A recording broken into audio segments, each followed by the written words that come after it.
Très heureuse de vous retrouver dans Sans Rendez-vous, votre émission Santé Bien-être. Nous sommes ensemble comme chaque jour jusqu'à 16h. Alors accueillons tout de suite notre invité pour le dossier du jour. C'est vous, docteur Christelle Ratigné-Carbonnet. Bonjour. Bonjour. Vous êtes docteur en immunohématologie et surtout, et c'est pour cela qu'on vous a invité aujourd'hui, vous êtes la directrice générale de l'Agence nationale du médicament, la NSM, qui vient de lancer une campagne d'information sur la prise de médicaments pendant la grossesse. C'est quoi l'objectif de cette campagne? De quel constat cela part? Alors, l'objectif, c'est de sensibiliser les femmes et les professionnels de santé sur les risques médicamenteux pendant la grossesse.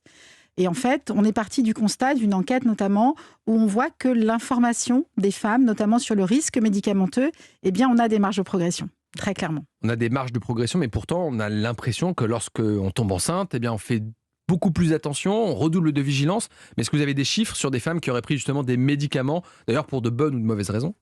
Alors oui, de manière assez générale, on a à peu près 8 femmes sur 10 qui disent connaître l'existence de risques pour les médicaments lorsque l'on est enceinte. Pour autant, quand on va un petit peu plus loin, on voit qu'il y a beaucoup d'imprécisions et beaucoup d'inconnus.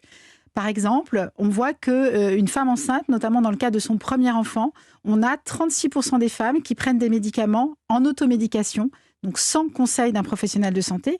Et quand on est sur des femmes enceintes de leur deuxième enfant, on passe quasiment à une femme sur deux. Ah oui, c'est impressionnant comme chiffre. C'est assez impressionnant en effet. C'est vrai que pour les risques liés au tabac, à l'alcool, il y a eu des messages de prévention qui ont été diffusés régulièrement. Alors efficaces ou non, c'est un autre débat. Mais sur les risques liés aux médicaments, c'est la première fois qu'il y a une campagne nationale, en tout cas, sur le sujet. Oui, et c'est une première pour l'agence.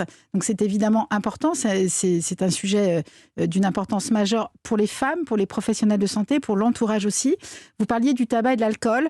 Quand on a fait l'enquête, il y a à peu près 7 femmes sur 10 qui se disent bien informées sur le risque tabac et alcool pendant la grossesse. Si on parle du médicament, eh bien, on est seulement à 3 femmes sur 10. Ah ouais. Alors, on ne compare pas médicaments, tabac et alcool. On n'est pas sur le zéro médicament, mais on est vraiment sur la signature de la campagne. Les médicaments, enceinte, c'est pas n'importe comment. C'est-à-dire qu'on ne le fait pas seul. On le fait entouré de ses professionnels de santé.